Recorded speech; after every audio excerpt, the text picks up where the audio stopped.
Dieu, qui d'autre nous pouvons louer si ce n'est pas toi? Nous te louons. Dieu est Dieu, qui d'autre nous pouvons louer si ce n'est pas toi? Nous louons. Dieu est Dieu, qui d'autre nous pouvons louer si ce n'est pas toi? Nous louons.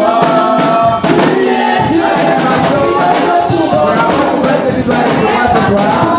Tu dois danser.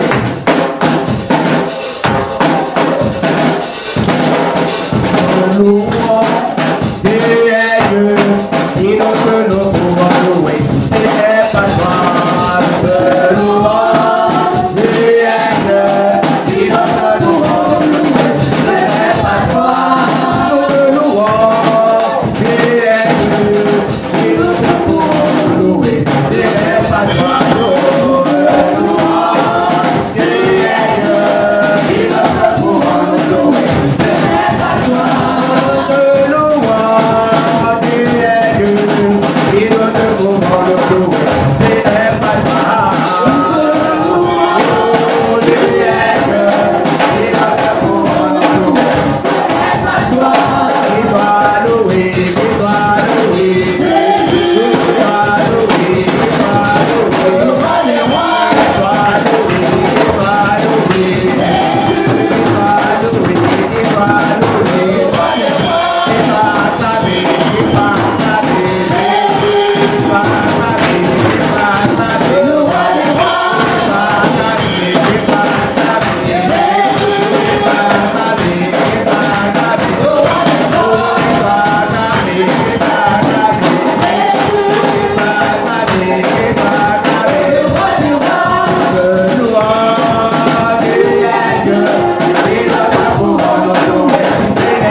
Bonne nouvelle pour toi.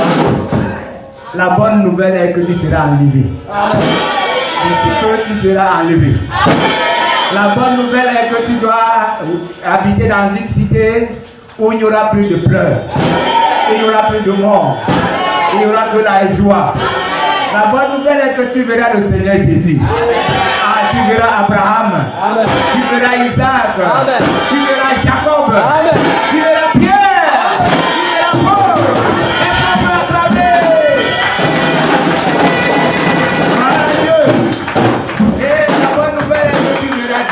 Alléluia. Ça, vraiment, ça sera une grande fête. Et nous serons ensemble avec l'agneau, celui qui s'est sacrifié pour nous. C'est ce qui doit nous motiver, frère. Aujourd'hui, les gens sont fiers quand ils obtiennent les visas pour aller au Canada, aux États-Unis, en France. Ils dansent, ils fêtent, et ce que nous avons est au-dessus du visa du Canada, au-dessus du visa des États-Unis, au-dessus du visa de la France. Parce que là-bas, là où nous irons, nous avons déjà le visa. Et ce visa-là, c'est Jésus. Alléluia. C'est ce qui doit nous motiver. Quel que soit ce que nous recevons, quelles que soient les douleurs que nous sentons dans nos corps, quels que soient les membres de famille que nous pouvons perdre, quels que soient les problèmes que nous avons, quels que soient les gifles de ton mari, quelles que soient les insultes de ton mari, quelles que soient les insultes de ta femme, quels que soient les problèmes que tu as dans ton foyer, Alléluia. Le visa est déjà là. Et ce visa-là, c'est Jésus. Tu as accepté Jésus, tu dois être content. Tu as accepté Jésus, tu dois être heureux. Même si tu es dépourvu d'argent aujourd'hui, là où tu iras, tu n'auras pas besoin d'argent. Parce que Jésus a déjà tout préparé. Gloire à Dieu. Nous allons le lire dans le livre de 1 Thessaloniciens. C'est par là que nous allons commencer ce soir. À partir du chapitre 13. Alléluia. J'ai dit ce soir, nous devons être joyeux. C'est une très bonne nouvelle. Parce que par moments, nous oublions là où nous allons, là où nous irons, là où nous serons avec le Seigneur. Nous oublions les bonnes choses que Dieu a préparées pour nous. Nous regardons seulement les souffrances, les douleurs que nous avons, les insultes que nous vivons, nous recevons, les murmures et tout le mépris des hommes. Nous oublions que nous avons une grande promesse. 1 Thessaloniciens chapitre 4, à partir du verset 13. Nous ne voulons pas, frères, que vous soyez dans l'ignorance au sujet de ceux qui dorment, afin que vous ne vous affligez pas comme les autres qui n'ont point d'espérance. Car si nous croyons que Jésus est mort et qu'il est ressuscité, croyons aussi que Dieu ramènera par Jésus et avec lui ceux qui sont morts. Voici en effet ce que nous vous déclarons d'après la parole du Seigneur. Nous les vivants, restés pour l'avènement du Seigneur, nous ne dévancerons pas ceux qui sont morts. Car le Seigneur lui-même, à la voix de l'archange, au son de la trompette de Dieu, descendra du ciel et les morts en Christ ressusciteront premièrement. Ensuite, nous les vivants qui seront restés, nous resterons tous ensemble enlevés avec eux sur les nuées à la rencontre du Seigneur dans les airs. Et ainsi nous serons toujours avec le Seigneur. Consolez-vous les uns les autres par ses paroles. Alléluia. Quand nous entendons cette grande promesse, la Bible dit que ce jour-là, nous n'allons pas dévancer. Tu ne vas pas dévancer ton père qui est décédé. Tu ne vas pas dévancer ta maman qui est décédée. Tu ne vas pas dévancer ton frère qui est décédé. Tu ne vas pas dévancer ta cousine qui est décédée. Tu ne vas pas dévancer ton grand-père qui est décédé. La Bible dit que c'est mort en Christ. S'ils sont morts en Christ, ils vont ressusciter. Et c'est pourquoi la Bible nous dit, heureux ceux qui vont prendre part à la première résurrection. Parce que là, c'est la résurrection des justes. Gloire à Dieu. Et quand cela, nous retrouverons, et ceux qui seront vivants, tous, c'est ce que la Bible nous dit, ils monteront à la rencontre du Seigneur dans les airs. Et la Bible nous dit, consolez-vous les uns les autres. Ça veut dire que quand tu trouves ton frère qui est affligé, ton frère qui est dans les difficultés, ton frère qui a mis la main à la joue, ton frère qui est en train de pleurer, ton frère qui est en train de se soucier, dis-lui, est-ce que tu sais que nous serons enlevés et nous n'allons plus vivre ces choses? Ces choses-là sont passagères. Donc, croire que nous serons enlevés. Nous serons plus sous l'emprise des puissants des ténèbres. Et ces puissants n'auront plus de fait sur nous. Parce que notre Seigneur nous a préparé des places. Est-ce qu'on peut dire Amen? C'est pourquoi quand nous sommes en train de dormir, nous devons toujours penser à regardez ce qui se passe avec ceux qui sont fiancés. Quand on dit le mariage c'est tel jour, je vous assure que c'est grave parce qu'il faut aller chercher la robe de mariée, il faut. Et le marié aussi, il va faire des emprunts parce qu'il faut que le mariage se passe bien. Il va devoir voir la belle famille, il faut tout arranger. Il faut que le marié soit bien habillé, il faut que la femme soit bien habillée. Et ce jour-là, on ne peut pas prendre une vieille voiture pour conduire les mariés. On doit chercher une très belle voiture. Même si on n'a pas de l'argent, on va voir les membres de la famille qui a une belle voiture. Il faut que la mariée et le marié soient dans une très belle voiture. C'est pas ça. C'est ce qui se passe. Mais nous qui allons monter vers le Seigneur, nous n'avons pas besoin de la voiture. Nous n'avons pas besoin d'aller voir un cousin. Nous n'avons pas besoin d'aller voir une cousine. Mais le Seigneur lui-même va s'occuper de nous. Et la Bible dit que c'est lui-même qui va nous enlever. Et là, nous n'aurons pas besoin de la voiture. Un jour, le Seigneur m'a accordé la grâce. Et il m'a montré l'enlèvement. Et ce jour-là, nous étions à l'église. Nous étions en train d'attendre les mariés. Alors la trompette a sonné. Quand la trompette a sonné, frère, c'était merveilleux parce que ceux qui étaient enlevés montaient et à un certain niveau, il y a un corps de gloire qui montait et le corps des chairs là qui était sale descendait et le corps qui montait vers le Seigneur était vraiment un corps glorieux, un corps qui brillait. Et pendant que moi j'étais en train de vivre cet événement, Et il y avait des personnes qui attendaient à côté, qui attendaient leur corps pour les obsèques. Et nous étions à l'église, c'était vraiment la débat. Parce que ceux qui étaient enlevés étaient contents. Et ceux qui sont restés, qu'est-ce qui s'est passé? Les corps souillés qui descendaient ont créé de l'obscurité sur la terre. Entre-temps, les autres étaient en train de monter. En train de monter. En train de monter. En train de monter, il n'avait pas besoin de la voiture. Il n'avait pas besoin d'un avion. En train de monter. Et pendant que je me suis réveillé, je me suis mis à pleurer. J'ai pleuré, j'ai dit tout était bon, même mauvais. Tout était bon pour ceux qui montaient, mais mauvais pour ceux qui étaient restés.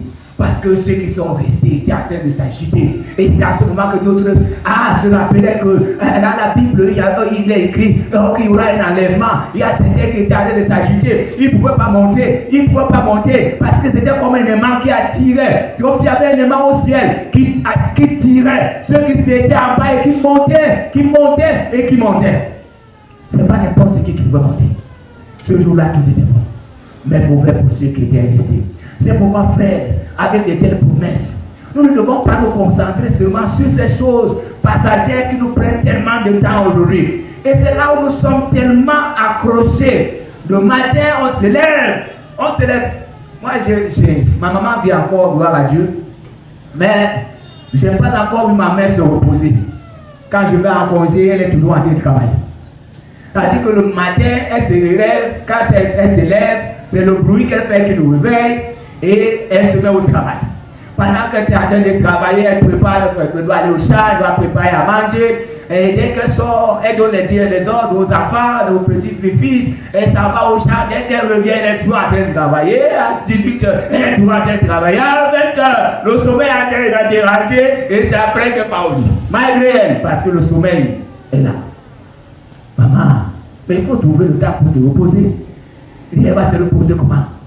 Il y a des personnes comme ça sur la terre qui sont là occupées à tout moment. Pas de temps pour prier, pas de temps pour lire la Bible, pas de temps. Parce qu'on est en train de chercher la vie. On veut vivre comme les autres. On veut marcher comme les autres. On veut faire comme les autres. Mais est-ce que nous avons eu le même appel? Nous n'avons pas le même appel. Nous sommes ceux du ciel. Nous sommes ceux qui doivent aller se réjouir.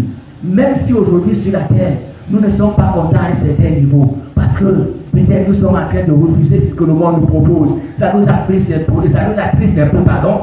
Mais nous devons croire que nous serons enlevés. Alléluia. Alléluia. Jésus a dit à ses apôtres dans le livre de Jean chapitre 14, à partir du verset 1er, que votre cœur ne se trouble point. Croyez en Dieu et croyez en moi. Il y a plusieurs demeures dans la maison de mon Père. Si cela n'était pas, je vous l'aurais dit. Je vais vous préparer une place. Et lorsque je m'en serai allé et que je vous aurai préparé une place, je reviendrai et je vous prendrai avec moi, afin que là où je suis, vous y soyez aussi. Alléluia. Afin que là où Jésus est aujourd'hui, que nous y soyons aussi. C'est pourquoi, frère, ne perds pas la foi. Ceux qui sont en train de sortir de la foi, laissez-les sortir. Et moi, je dis une chose. Pour ceux qui sont en train de sortir, pour ceux qui rentrent dans le monde, frère, si aujourd'hui, vous êtes dans une entreprise et qu'on vous donne un bon salaire, pour démissionner, ça ne sera pas facile. Parce que vous serez en train de voir votre salaire à tout moment. Ceux qui sortent de la foi aujourd'hui, c'est parce qu'ils ne voient pas le salaire que Dieu leur donne. Ils ne voient pas les promesses que Dieu a mis devant eux. Même si quelqu'un t'énerve dans la maison de Dieu, tu sors de la foi, tu sors de l'église, pourquoi? Tu dois rester là parce que tu as une promesse. Tu sais que d'ici peu, si celui-là est du diable, d'ici peu, tu seras enlevé et il restera. Tu ne dois pas quitter de la maison, de sortir de la maison de ton père. Tu dois rester là. Alléluia. Il y a un jeune homme qui habitait dans la case familiale. Un jour, son père, comme il avait des maisons à louer, il a demandé aux locataires de sortir. Quand les locataires sont sortis, le père est sorti, le jeune garçon a porté ses effets, il a mis dans la maison, là où il y avait le locataire. Quand son père rentre, son père lui dit, mais qui t'a donné l'ordre d'entrer dans cette maison? C'est une maison à louer. Sors de là et rentre dans la case familiale. Il a dit à son père, Tu n'as pas eu la chance que ton père bâtit une maison. Moi, j'ai eu la chance, mon père a construit des maisons et je dois habiter dans une maison. Donc cette maison m'appartient. Il a dit, cette maison m'appartient. C'est mon père qui a construit la maison. Si toi, tu n'as pas eu la chance d'avoir un père qui construit des maisons, moi, j'ai eu la chance d'avoir un père qui construit des maisons. Et comme je suis entré, je ne sors plus. Son père est resté tranquille. Il s'est calmé, il a laissé dedans. Alléluia. Il a constaté que non, ce garçon connaît ses droits. Comment il peut être serré dans les maisons avec les autres, tout le monde est serré, et il y a des maisons libres. Il a dit à son père, c'est ma maison parce que mon père, moi j'ai eu la chance d'avoir un père qui a bâti, un père qui a construit. Et nous avons la grâce d'avoir un père qui a bâti et qui prépare des places pour nous. Alléluia. Amen. Donc ce soir, quand sortant de ce lieu, dit, d'ici peu je serai enlevé. Malgré tout ce que je reçois, malgré tout ce que je vois, malgré tout ce qui m'a attristé pendant la journée, je suis rentré de l'église content parce que j'ai une promesse que d'ici peu je vais abandonner toutes ces choses. D'ici peu je ne serai plus dans ce monde. D'ici peu je ne vais plus vivre ce que je vis. Je vais monter et là où je serai, je n'aurai plus un mari qui me gifle. Je n'aurai plus une femme qui m'insulte. Une femme qui bavarde trop, parce que là-bas nous serons comme les anges. Oh, je n'aurai plus un patron qui me fait travailler et ne me paye pas. Je n'aurai plus un voisin qui me dérange. Je n'aurai plus peut-être un cousin qui prend mon argent et ne paye pas. Là-bas je serai en paix. Gloire à Dieu.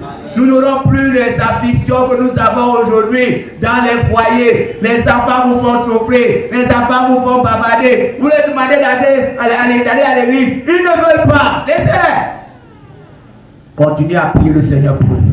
Que ces enfants ne vous amènent pas à sortir de la foi. Parce que par moment, quand vous êtes fâché, vous prononcez des paroles. Non, prononcez des bonnes paroles. Et continuez à prier pour eux. D'ici peu, vous entrez dans un endroit où vous n'allez plus tirer cette marmaille d'enfants que vous tirez aujourd'hui. Vous serez là et vous serez en train de vous réjouir en voyant Abraham, en voyant Isaac, en voyant Jacob, en voyant le Seigneur Jésus. Et là, vous allez chercher à voir, oh, est-ce que Joseph est là, en essayant de comprendre ce que nous avons vu dans la parole de Dieu. Est-ce que le petit Joseph est là? Est-ce que Jacob est là? Et Abraham sera là. Parce que nous sommes des enfants d'Abraham. Alléluia. Tout ce que nous avons vu dans la parole. Nous allons terminer par le livre de Matthieu. Matthieu chapitre 24. Et là où le verset 3 où Jésus dit, il s'assit sur la montagne des Oliviers. Et les disciples vinrent en particulier lui faire cette question. Dis-nous, quand cela arrivera-t-il? Et quel sera le signe de ton avènement et de la fin du monde? Jésus leur répondit, prenez garde que personne ne vous séduise, car plusieurs viendront sous mon nom, disant, c'est moi qui suis Christ, et ils séduiront beaucoup de gens. Vous entendrez parler de guerre et de bruit de guerre. Gardez-vous d'être troublés. Alléluia. Gardez-vous d'être troublés. D'être troublés parce que vous vivez. D'être troublés parce que vous voyez. Parce que notre Dieu est vivant. Gardez-vous d'être troublés. Vous savez, aujourd'hui les démons sont versés partout dans les maisons, dans les chapelles. Ils sont en train de chercher à diviser les gens, à faire du mal, à donner des choses, à montrer même aux gens que Dieu n'existe pas. Il y a certaines personnes qui disent que Dieu n'existe pas. Ça, c'est le travail des mauvais esprits qui sont en train de faire ce mauvais travail partout. Mais nous, les enfants de Dieu, malgré tout ce qu'on dit, malgré la déformation de la parole de Dieu, parce qu'il y a aussi des hommes qui déforment la parole de Dieu aujourd'hui, malgré la déformation, malgré la multiplicité des faux prophètes, nous devons d'abord connaître cette vraie parole. Gloire à Dieu. Malgré tout ce que nous entendons, il y a même d'autres qui nous disent que nous sommes perdus. Que cela ne vous trouble pas. La Bible dit, ne soyez pas troublés par ce que vous voyez. Ne restez pas là, regardez ce que le gouvernement fait. Ça va vous faire perdre votre temps. Ne regardez pas ce que les gens font dans les quartiers. Ne regardez pas comment les sectes se multiplient. Ne regardez pas comment les maisons sont en train de pousser comme des champignons. Ne regardez pas ce que les secteurs sont en train de faire. Les gens qui sont en train de tirer les grosses voitures. Et que si vous commencez à vous inquiéter que même votre Père, ce que votre Père est en train de vous réserver, est au-dessus de ce que le monde a. Amen. Alléluia. La joie que Dieu vous donne. Jésus-Christ lui a demandé qu'il leur donne la joie. Et la paix, surtout la paix. Il dit que pas comme le monde la donne. Jésus donne la paix. Et là, nous serons dans la paix. Nous serons dans la joie. Nous serons dans le bonheur. Nous ne manquerons plus à manger. Nous ne manquerons plus à boire. Nous serons plus en train de travailler chez les patrons qui ne nous payent pas. Nous serons plus en train de travailler chez les patrons qui ont de l'argent et qui ne parviennent pas à donner les bons salaires. Amen. Tout ce qui est en train de séparer les hommes de Dieu aujourd'hui. Regardez ce qui se passe avec les hommes. Vous voyez une barrière fermée tout le temps. On écrit sur la barrière chien méchant. Vous ne pouvez pas entrer. Si vous voulez entrer là-bas, donner un traité, on lâche le chien.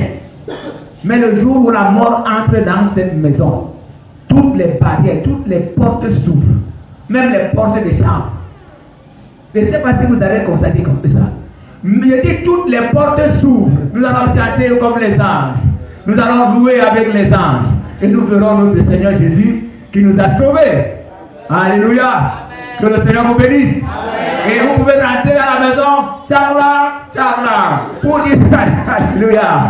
Oui. Étant content qu'aujourd'hui, nous avons encore cette bonne nouvelle que Jésus viendra nous chercher. Vous pouvez changer votre manière de marcher. Parce que Jésus viendra nous chercher. Vous devez être content de savoir que Jésus viendra nous chercher. Et nous devons être contents à tout moment. Amen. Gloire à Dieu. Amen.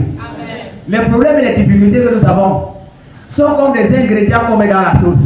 Vous savez que si on ne met pas le sel dans la sauce n'aura pas un bon goût. Ceux qui ne mangent pas du sel là, je pense qu'ils peuvent le confirmer. Si on ne met pas du piment, pour ceux qui aiment le piment, la sauce là ne sera pas. Ils vont dire non. Est-ce qu'il y a le piment, n'est-ce pas? Gloire à Dieu. Est-ce qu'il y a le piment là? Parce qu'il n'y a pas le piment dans la sauce.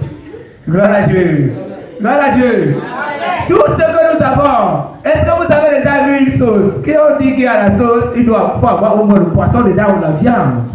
Mais s'il n'y a pas de poisson, il n'y a pas la viande. On va tourner la cuillère dedans. On va dire que mais il n'y a pas de poisson, il n'y a pas la viande. Une foi sans épreuve n'est pas une foi. Est-ce que vous comprenez? Mais un vrai chrétien, c'est celui qui affronte les difficultés. Et quand il affronte les difficultés, son Dieu vient à son secours et il sort avec un témoignage. Est-ce que tu peux dire Amen? Dans les difficultés que nous avons et les problèmes que nous avons, c'est ce qui forme même bien notre foi. Comme la sauce, quand on met le piment, on met le jassa, on met comment vous appelez les persil, c'est les riz, vous ne connaissez pas toutes ces choses-là. On met la viande, on met du poisson. C'est la même chose avec notre foi. Par moment, tu dois être éprouvé. Mais pendant que tu es éprouvé, tu es en train de te former. Par moment, tu dois être attaqué. Pendant que tu es attaqué, tu es en train de combattre pour toi. Alléluia. Par moment, tu dois être dans le besoin. Pendant que tu es dans le besoin, tu es en train de pouvoir. Et c'est ça la foi. C'est ce qui fait notre foi. Donc ne vois pas que tu souffres trop. Ne vois pas que tu as trop de problèmes. C'est des ingrédients dans la foi qui t'amènent à avancer, qui t'amènent à avoir la victoire. Amen. Je suis avec ces ingrédients. Aujourd'hui, qui peut s'asseoir sur sa place? Personne. Là où Pierre est assis, tu peux t'asseoir là-bas. Là où Paul est assis, tu peux. Mais ils ont eu ces ingrédients.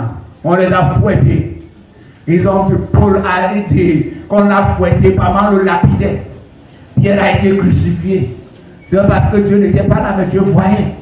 Donc à partir d'aujourd'hui, quand tu as des petits problèmes là, dis que le pasteur a dit que c'est des ingrédients qui améliorent ma foi, qui me font avancer, qui me montrent que Dieu est là, qui montrent que Dieu est en train d'agir, qui montrent une voiture qui roule. Si vous ouvrez son capot, le moteur fait comment? Chauffe. Si vous voyez une voiture qui roule et le moteur ne chauffe pas, sortez de cette voiture. Parce que cette voiture-là est satanique. Toutes les voitures qui roulent, le moteur doit chauffer. Et le chrétien, quand il marche, tant qu'il est sur la terre, il doit faire comment? Chauffer. qui nous fait chauffer, c'est ce qui la tourne par moment. Et après, vous voyez la voiture qui chauffe, elle peut rouler 200 à l'heure, n'est-ce pas? Et au fur et à mesure qu'on accélère, au fur et à mesure qu'on change la vitesse. Et c'est la même chose avec nos chrétiens. Pendant que tu chauffes là, comprends que tu es en train d'avancer. Pendant que tu comprends que tu es en train d'avancer. Tu es en train d'avancer. Tu es en train d'avancer. Et d'ici peu, tu seras au bon port. Et quand tu arrives au bon port, tu fais comment? Tu éteins le moteur. Et pendant que tu éteins le moteur, il va encore chauffer. Il va commencer à se refroidir. Alléluia. Pendant que nous allons éteindre nos moteurs, c'est quand alors? C'est quand le Seigneur Jésus viendra nous chercher. Mais entre-temps, notre moteur doit chauffer. Nous devons mettre le carburant dedans. Le carburant, c'est notre foi. Et là, maintenant, la voiture doit rouler. Par contre, nous devons accélérer, sa voiture roule, c'est 4 à l'heure. Mais quand nous avons des obstacles, et vous voulez continuer à accélérer? Non. C'est quand les obstacles arrivent maintenant. On doit faire comment? Mais le moteur continue à chauffer. On freine pas. Et pendant qu'on freine, ça ne veut pas dire qu'on ne va pas continuer. Dès que l'obstacle qui devant nous, on fait comment? On accélère. C'est ça la foi.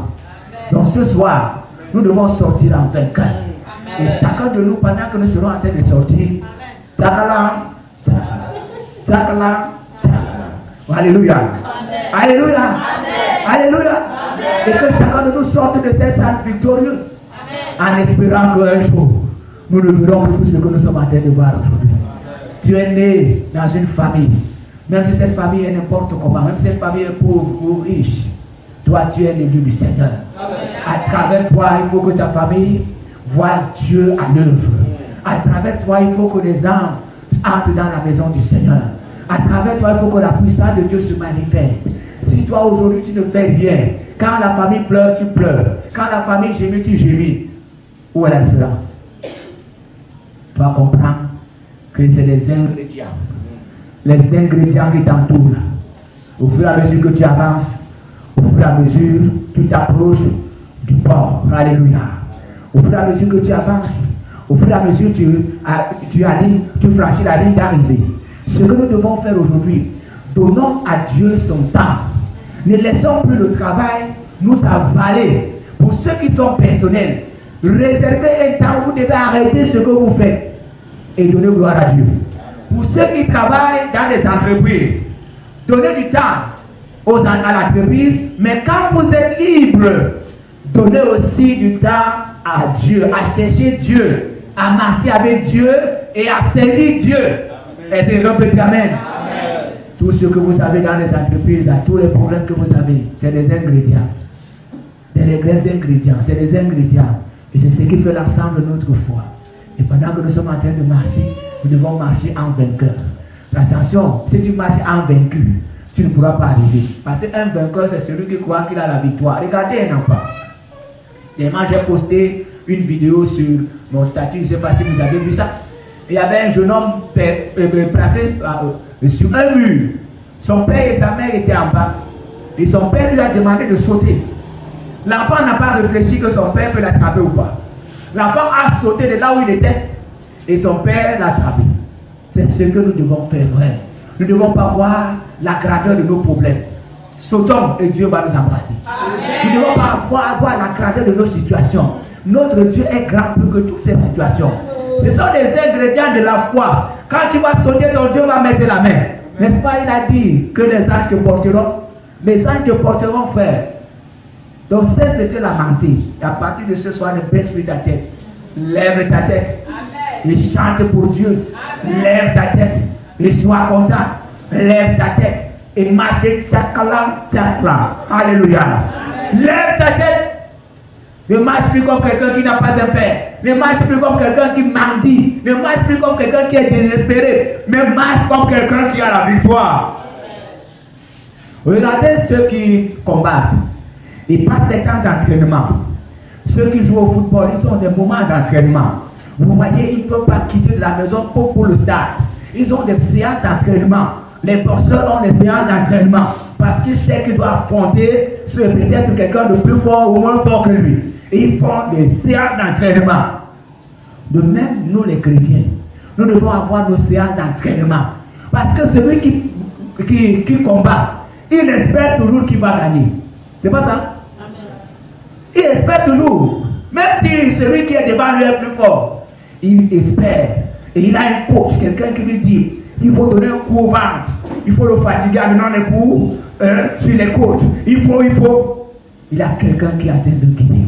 Et nous avons un coach, un super coach, c'est le Saint-Esprit. Alléluia. C'est lui qui nous guide. Et nous sommes en train de faire des entraînements. Et notre coach, le Saint-Esprit, est en train de nous guider, en train de nous montrer comment nous allons faire. Quand les problèmes arriveront, notre coach sera toujours là. Le Saint-Esprit sera là en train de nous coacher toujours. Voilà comment tu dois prier. Voilà comment tu dois combattre. Voilà ce que tu dois demander. Et à la fin, nous sortirons victorieux. Est-ce qu'on peut acclamer pour le Seigneur? Notre Dieu est bon. Donc ce soir, quand nous allons sortir, ne marchons plus comme ceux qui ont un père mort depuis longtemps. Ne marchons plus comme ceux qui n'ont pas de Dieu. Parce qu'aujourd'hui, quand les enfants de Dieu marchent, c'est comme si leur père avait voyagé. Ne marchons comme ceux qui ont un père vivant. Regardez les enfants qui sont dans des familles des riches. Vous les voyez dans les établissements. Vous les voyez marcher comme ça? Non. Ils marchent comme des enfants des riches. Et c'est pour ça que vous les appelez les enfants des bobos. Ils ne peuvent pas se cacher. Il vient avec les pains saucissons, et quand il marche, il parle comme un blanc, et quand il veut sortir, il sait que la voiture attend, il va marcher. Mais nous avons un Père, et nous sommes plus que bons. Gloire à Dieu. Gloire à Dieu. Gloire à Dieu. Gloire à Dieu. Notre Père est au-dessus de tout. Notre Père a tout. C'est pourquoi, même dans le besoin, à côté de nous, quand nous sommes malades, il est à côté de nous. Gloire à Dieu. Quand nous sommes affamés, ça ne veut pas dire que Dieu n'est pas là.